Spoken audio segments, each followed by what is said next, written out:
오늘 말씀은 사도행전 11장 1절에서 18절까지 말씀인데요. 1절과 4절, 15절과 18절만 읽도록 하겠습니다.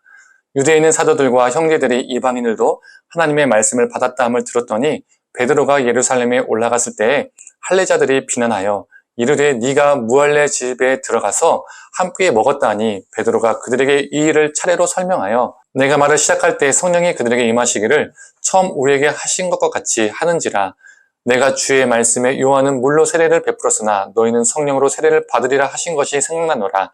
그런즉 하나님이 우리가 주 예수 그리스도를 믿을 때에 주신 것과 같은 선물을 그들에게도 주셨으니 내가 누구에게 하나님을 능히 맡기느냐 하더라. 그들이 이 말을 듣고 잠잠하여 하나님께 영광을 돌려 이르되 그러면 하나님께서 이방인에게도 생명 얻는 회개를 주셨도다 하니라. 아멘. 오늘 본문을 보면 지금 예루살렘 교회에 난리가 났습니다. 어떤 난리가 났죠? 베드로가 이방인인 고넬료 집에서 행했던 일들이 예루살렘 교회에 들려졌기 때문입니다.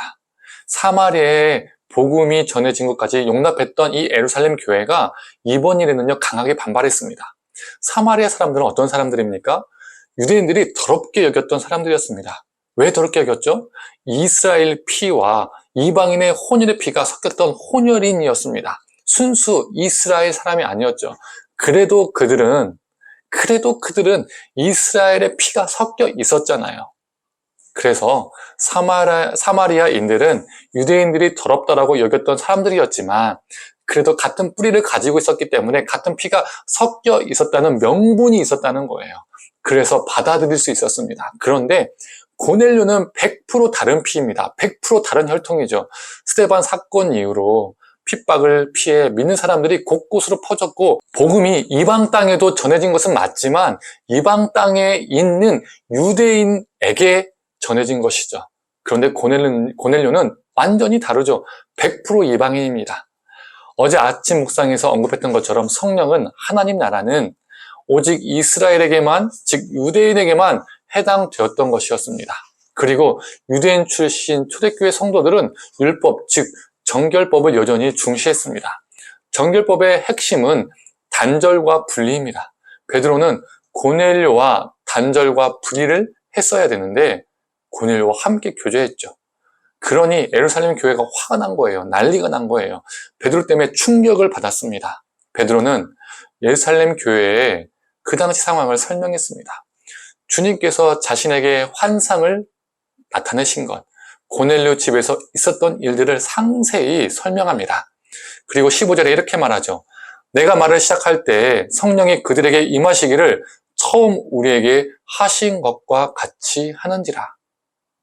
오순절 때 마가의 다락방에서 자신들에게 일어났던 성령의 사건이 지금 동일하게 이방인 고넬료 가족들에게도 일어났다라고 증언하고 있습니다.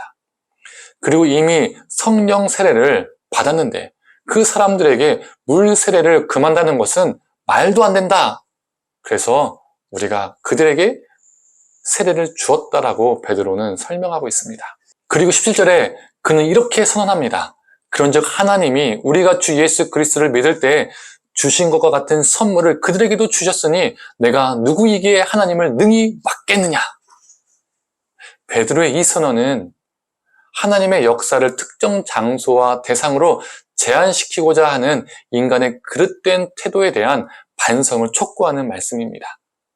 하나님을 유대인들만의 신으로 제한시키고자 하는 그들의 종교적 욕망과 하나님에 대한 독점 의식을 이제는 벗어 던져야 된다는 말이 되죠. 이 말을 들은 예루살렘 교회는 이 하나님의 역사를 인정할 수밖에 없었습니다. 그래서 18절에 그들은 이렇게 반응합니다. 그들이 이 말을 듣고 잠잠하여 하나님께 영광을 돌려 이르되 그러면 하나님께서 이방인에게도 생명 얻는 회개를 주셨도다 하니라. 이 고넬료 사건은 초대교회 역사 속에서 큰 전환점이 되었습니다. 이 고넬료 사건 이전에 빌립이 이방인인 에디오피아 내시에게 복음을 전하고 물세례를 준 사건도 있었지만 이 에디오피아 내시의 사건은 그 시작을 알린 사건이고 고넬료의 사건은 공론화가 되어서 이슈가 되었고 그래서 초대교회의 역사적 전환점이 된 사건이 되었습니다.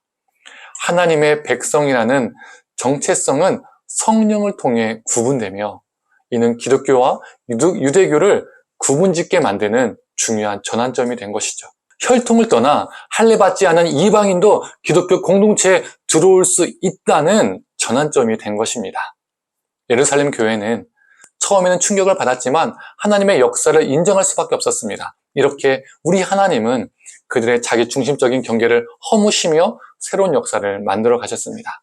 저는 오늘 본문에서 이 말씀이, 이 구절이 깊이 다가옵니다. 내가 누구이기에 하나님을 능히 맡겠느냐?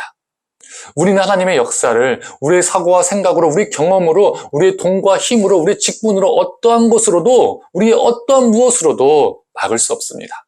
우리는 하나님의 뜻과 나의 뜻이 다를 때 막아서는 것이 아니라 순종함이 필요합니다. 그 안에서 우리 사고와 우리 가치관과 우리의 삶의 전환이 일어나는 역사가 일어날 것입니다. 즉 성령 안에서 날마다 새로워질 것입니다. 우리가 하나님의 역사를 막는 것이 아니라 하나님의 역사가 우리 안에 임하도록 우리가 받아들인다면 날마다 새로워지는 역사를 경험하게 되는 것이죠. 날마다 전환점이 생기는 것입니다. 성도님들, 어느 누구도 막을 수 없는 이 하나님의 역사에 순종함으로 오늘 하루도 주님 안에서 새로워지는 역사가 우리 삶의 전환이 일어나기를 간절히 소망합니다. 함께 기도하겠습니다. 하나님, 하나님의 역사는 아무 누구도 능히 막을 수 없습니다. 우리가 교만하게 하나님의 역사를 우리 뜻으로 막고 비틀려고 하는 자가 아니라 그 하나님의 뜻을 그대로 우리가 받아들이고 순종함으로 하나님, 우리 삶 가운데 순간순간마다 하나님의 역사의 전환점이 일어나게 하시고 날마다 새로워지는 역사가 우리 삶 가운데 있게 하여 주시옵소서.